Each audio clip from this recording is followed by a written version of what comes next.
Сәлем достар, мен сіздерге мына бір кісі жайлы айта кетейін деп едім. Бұл мен, Шарбану Рахым. Мен бұл жерде мұғаліммін. I am a teacher. Мен бұл жерде мұғалім болып тұрмын. Ал қараңыздар достар. This is me. I am a teacher. Мен мұғаліммін. I am 25 years old. I am very tall. Менің жасым 25-те және менің бойым ұзын. Бұл мен туралы не? Факт, мен туралы мәлімет. Мына бір мұғалім, бұл адам, бұл мұғалім, және бұл туралы біз не бердік? Мәлімет бердік. Келесі, this is my brother. Бұл менің інім. He's a pupil, ол оқушы. He's 17 years old. Оның жасы 17-де. He's very handsome. Ол өте сұлу. Яғни handsome дегеніміз ер адамдарға қолданылатын beautiful сөзінің синоним түрі. Достар, түсінікті ме? Яғни, мен бұл жігіт туралы сіздерге факт беріп отырмын. Яғни, present simple'дың to be формасы жалпы ол адам болмасын, не болмасын, зат болмасын, жануар болмасын, соған факт, сол туралы мәлімет, соның бар болмысын айтып береді. Сонымен, to be, яғни болу етістігі, өздеріңізге айтып кеткендей, бар болу, соның туралы мәліметтерінің, ақпараттардың бар болуын айтамыз. Сонымен қатар, to be, am, is, are қосымша етістіктер арқылы жасалады. Am-ға I, есімдігі is-ға he, she, it, есімдігі және are-ға you, we, they есімдіктері жалғанады екен. Сонымен, мысалдарға қарайтын болсақ, I am a teacher, мен мұғаліммін. You are a teacher, сен мұғалімсің. We are teachers, біз мұғалімміз. They are teachers, олар мұғалім. Бұл жерде артикль, артиклі көп жерде жоғалып кетеді. Алдыңғы менің артикл сабақтарымнан көрсеңіздер болады. He is a teacher, she is a teacher, it's a teacher. Ол мұғалім, ұл балаға қолданады, he деген. She деген қыз балаға қолданады. It деген қандай да бір заттарға, жансыз заттарға, немесе жануарларға қолданылады, достар. Түсінікті ме? Бұл noun, яғни зат есім, teacher. Келесі, бізде adjective, сын есім. I am tall, менің бойым ұзын. You are tall, сенің бойың ұзын. They are tall, олардың бойлары ұзын. He's tall, she's tall, it's tall. Оның бойы ұзын, бұның бойы ұзын.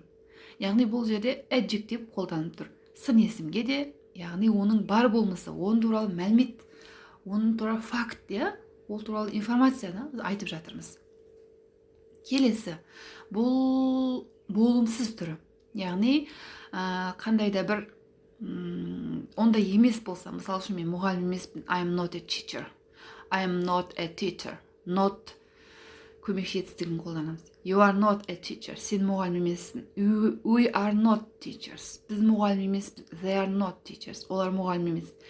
He is not teacher. She is not teacher. It's not teacher.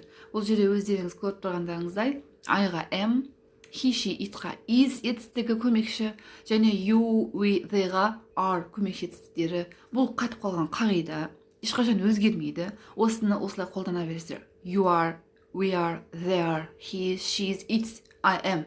Болды. Осылай сіздер біреу туралы айтқыларыңыз келсе, оның мінезін, оның незін айналысатынын, оның қандай екенін айтқыларыңыз келсе, осыны айта аласыздар. Өздеріңіз туралы болса, am, he, she, it, біреу туралы болса, басқа біреу туралы болса, сен, біз, олар туралы айтқыларыңыз келсе, you, we, they are міндетті түрде қолданылады. Міне, I am not tall, you are not tall, they are not tall. Менің бойым ұзын емес, оның бойы ұзын емес, олардың бойлары ұзын емес. Көрдіңіздер ме, достар, осы жерде өздеріңіз түсінесіздер деген ойдамын. Келесі, сұрақ белгісі. Сұрақты қалай қоямыз? Am I teacher? Мен мұғаліммін бе? Are you teacher? Are we teachers? Are they teachers? Сен мұғалімсің бе? Біз мұғалімбіз бе? Олар мұғалім бе? Жауаптары да оңай. Yes, I am. Yes, we are. Яғни, S-тен кейін есімдік ортаға түседі де, көмекші етістік am, are, is дегендер артында қалып кетеді. Көріп тұрғандарыңыздай.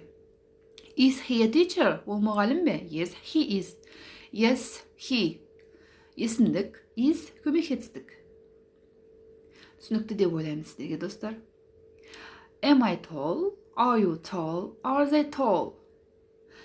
Менің бойым ұзын ба? Сенің бойың ұзын ба? Олардың бойлары ұзын ба? Жауап. No, I am not. No, they aren't. Қараңыздар, достар. No, I am not. No, they aren't. Бұл жерде де no, it's no-дан кейін есімдік және көмекші етістікпен қосылған not жалғауы жалғанып тұр. Is he tall? Ол бойы ұзын ба? Оның бойы ұзын ба? No, he isn't. Жоқ, оның бойы ұзын емес. Is she tall? Жоқ, оның бойы да ұзын емес деген жауапты аламыз. Яғни бұл жерде, достар, to be дегеніміз адам зат туралы факт, ол туралы информация, оның болмысы және тағы да басқа мәліметтерді to be етістігі present simple-дің екінші түрі бізге береді екен. Достар, видео түсінікті деген ойдамын. Сіздерге ұнаса лайк басып, комментарий жазып кетіңіздер. Сонымен қатар менің YouTube каналыма жазылуды ұмытпаңыздар. Алдағы уақытта present, яғни simple, present continuous, present perfect, future, past, simple'дардың көптеген видеолары назарларыңызға шығатын болады. Келесі кездескенше.